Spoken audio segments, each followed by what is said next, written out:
सोनम वांगचुक यांच्या समर्थनार्थ यवतमाळ येथे धरणे आंदोलन करण्यात आलेले आहे।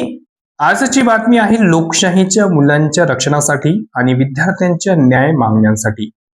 दिल्लीतील जंतर मंतर येथे विद्यार्थी आणि शिक्षक तज्ञ सोनम वांगचुक गेल्या 22 दिवसांपासून शांततापूर्ण आंदोलन करत आहे। मात्र त्यांच्या मागण्यांकडे लक्ष देण्याऐवजी सरकारने दडपशाहीचा मार्ग स्वीकारला असून सोनम वांगचुक यांना पोलिसांनी ताब्यात घेतले आहे।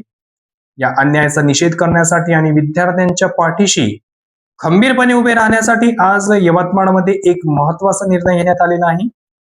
यवतमाळमध्ये सर्व सामाजिक, शैक्षणिक आणि राजकीय संघटनांनी एकत्र येत एक दिवसीय धरणे आंदोलनाची हाक दिली आहे। हे आंदोलन आज 20 जुलै 2026 रोजी दुपारी 12 वाजता यवतमाळ येथील बसस्थानकासमोरील संविधान चौकात झाले। आपल्या लोकशाहीत शांततापूर्ण मार्गाने आपले मत मांडणे हा आपला अधिकार आहे। विद्यार्थ्यांच्या या लढ्याला बळ देण्यासाठी आपण सर्व नागरिक, विद्यार्थी आणि बंधू भगिनींनी मोठ्या संख्येने या आंदोलनात सहभागी व्हावे असे आवाहन आंदोलन कृती समिती यवतमाळ तर्फे करण्यात आले होते।